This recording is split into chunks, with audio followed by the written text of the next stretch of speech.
जामनेर ते पाचोरा महामार्ग क्रमांक 19 वर शेंदुर्णी ते पाचोरा दरम्यान रस्त्याच्या रुंदीकरणाचं काम सध्या सुरू आहे। मात्र हे काम सुरू झाल्यापासूनच या रस्त्याच्या कामाच्या गुणवत्तेबाबत सर्वसामान्य नागरिकांकडून अनेक प्रश्न उपस्थित केले जात आहेत।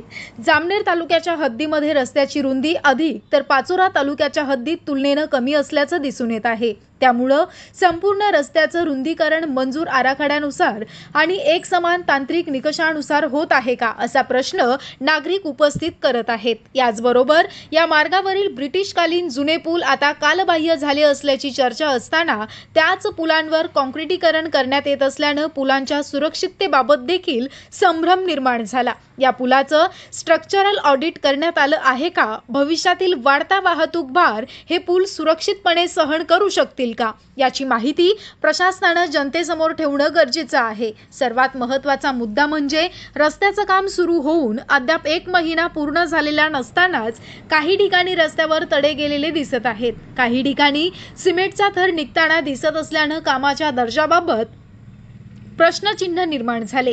यामुळे या संपूर्ण कामाची केवळ कागदोपत्री नव्हे तर प्रत्यक्ष स्थळावर जाऊन स्वतंत्र तांत्रिक तपासणी करण्यात यावी।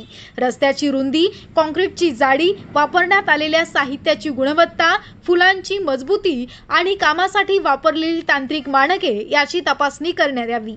जर कामामध्ये अनियमितता किंवा निकृष्ट दर्जा आढळला तर संबंधित कंत्राटदार आणि जबाबदार अधिकाऱ्यांवर नियमानुसार कारवाई करण्यात यावी आणि निकृष्ट कामाची दुरुस्ती करून त्याचा भार जनतेवर पडू नये। कारण हा रस्ता केवळ प्रवासाचा मार्ग नाही तर दररोज हजारो नागरिकांच्या सुरक्षिततेशी संबंधित आहे।